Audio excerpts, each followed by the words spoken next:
Travel now, Pulubi later. Di ba? Party now, Pulubi later. Upgrade now, Pulubi later. Maliit na nga ang kita, ang goal pa ay magpakitang tao.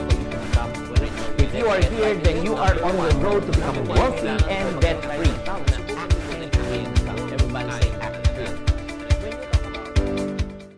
Hi there, this is Chinkee, also known as Mr. Chink Positive.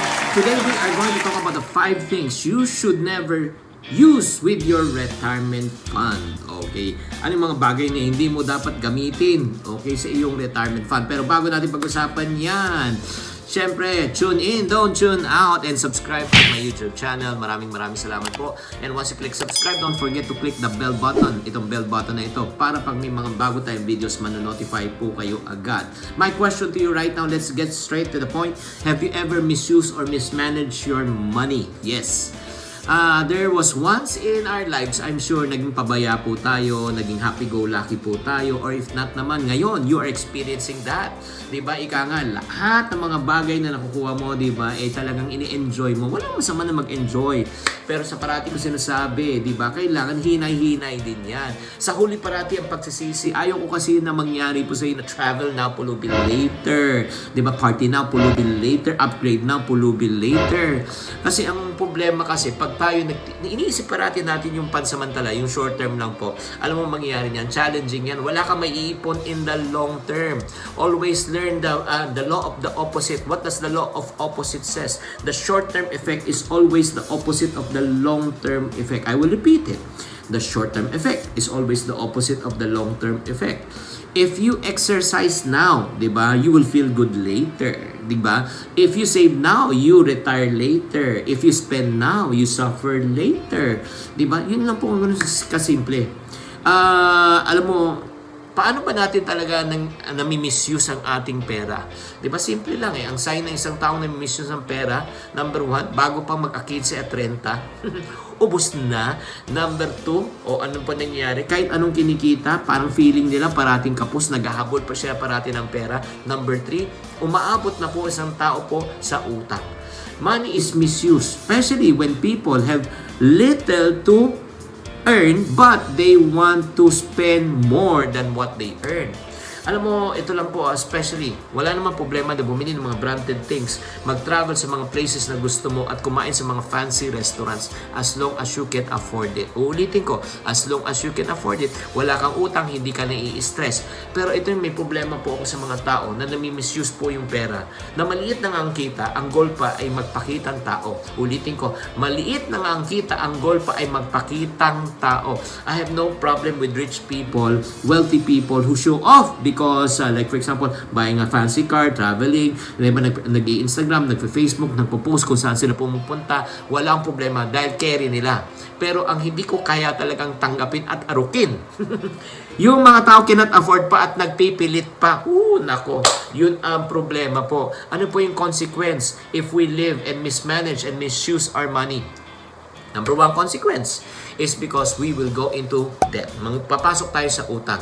And then aside from pumasok tayo sa utang, you would live in financial stress. And once you live in financial stress, lalo na as you age, palapit ka na sa age of retirement, magiging dependent ka na sa mga friends and relatives mo. In other words, magiging pabigat ka. And then, alam mo ending yan? People will have the tendency to avoid you. Magkakaroon ka ng sense of rejections. Parang feeling mo, ba't yung pinapansin? Siyempre naman, wala kang ipon. Dependent ka sa ibang tao, humihingi ka. So, ano mangyayari niyan? Ang tingin sa iyo ng tao ay medyo pabigat. And I don't want that to happen to you. And I don't, that thing to also happen to me.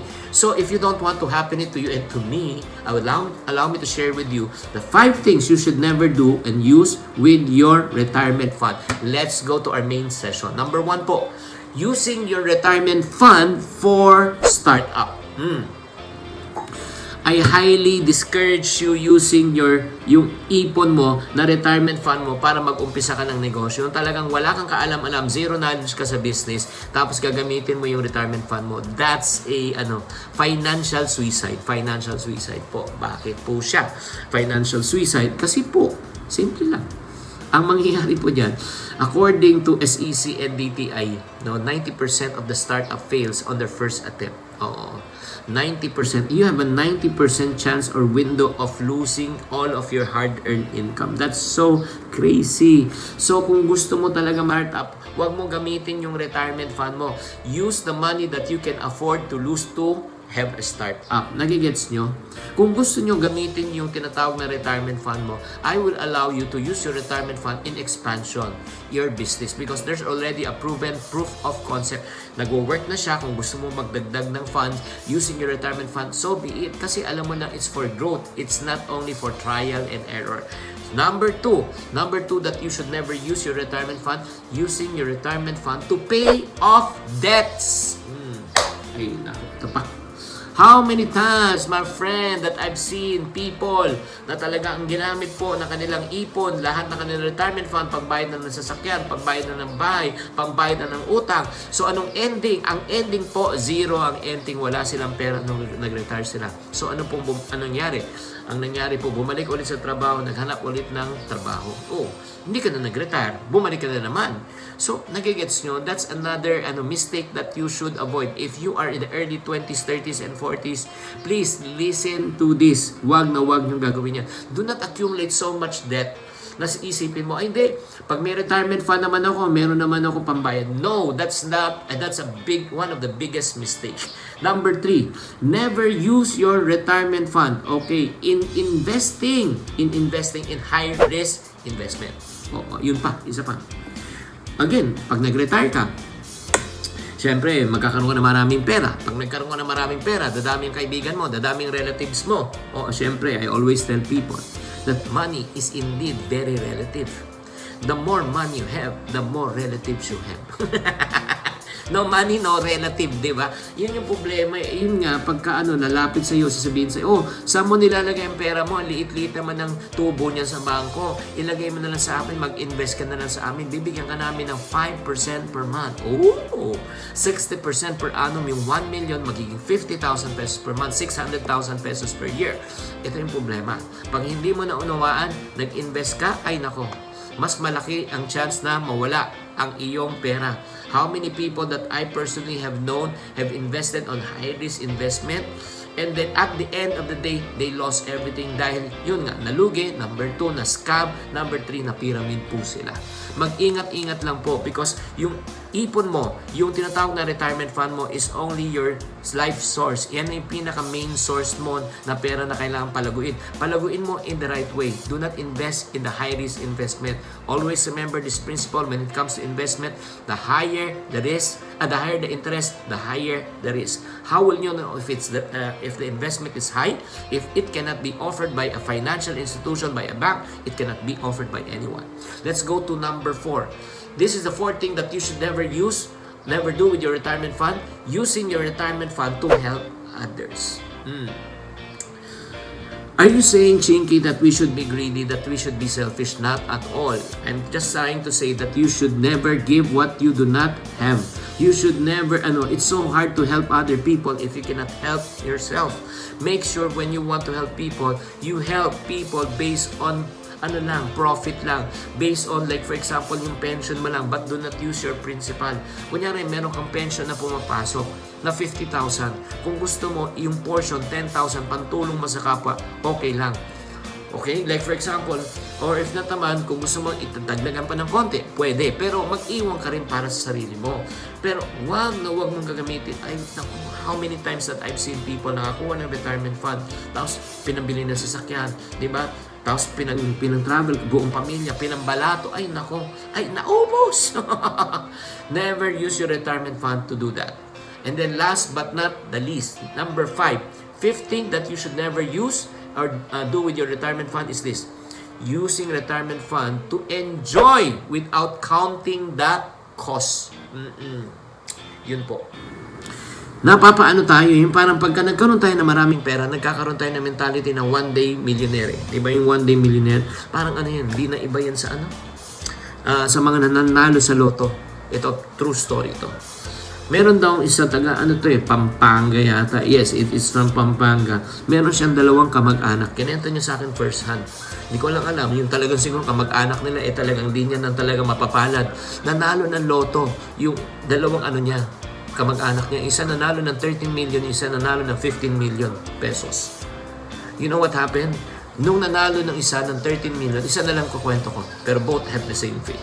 13 million, nung nanalo, more or less, I think 1 million to 2 million, di ba? Pinambalato sa kapitbahay.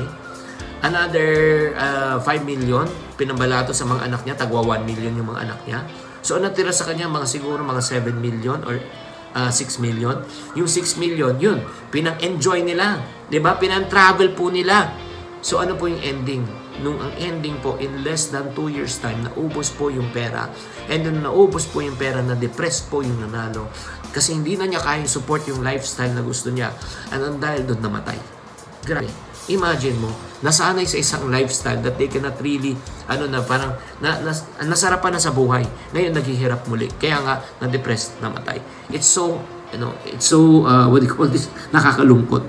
And I don't want that to happen to you, to your parents. Diba? That's the reason why when you have money, especially for your may savings ka, use it properly for your retirement. Huwag natin siyang ubusin. Ano ulit yung mga 5 hindi mo dapat gawin? Never use your retirement fund for a startup. Never use your retirement fund to pay off your debts. Never use your retirement fund to invest in high risk. Never use your retirement fund ubusin mo to help others. Never use your retirement fund to enjoy without counting the cost. Mag-iwan ka naman. Alamin mo kung magkano ang kailangan mo at every month at stagger mo na so that you can live, diba, for the rest of your life without worrying about money. If you are a person that you want to really prepare for your retirement and you don't want to worry about your retirement, for your parents especially, maaari bata ka pa pero your parents, you want to teach them on how to prepare for retirement, I have a good news for you. I have a special course, an online course called How to Retire at 50. If you want to retire young and retire rich and help your parents to live a comfortable life, lalo na kayo mga OFW, you want to come back here in the Philippines and live a comfortable retired life, this is the session for you.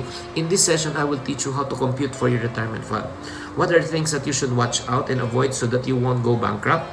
And what are things that you should avoid in order for you not to be scammed by mga scammers? And not only that, I will also teach you how to grow your money, in stock market, real estate, in UITF, mutual fund, and other form of investment. If that is your desire to be able to retire young, retire rich, this is the session for you. Good news, online course to. You can watch this anytime, anywhere, any place. Even if you're from Dream Abroad. Next question, how much the investment? The investment is very affordable. It's not 2,000, it's not even 1,000 pesos. Investment for you to learn is only 799. If you want to learn all of this and then learn how to really grow your money, invest your money well. So once you come to an age of retirement, you live comfortably, all you need to do is type the word retire. Type the word retire right now inside your comment box. I will send you a link so that you'll be able to enroll. You can watch this for 1 whole year over and over again until such time you learn how to really invest your money and make your money grow. So type the word called retire right now. Thank you for watching. If you want to keep on growing and to stay inspired, subscribe and hit the bell button to get notified. Always think positive.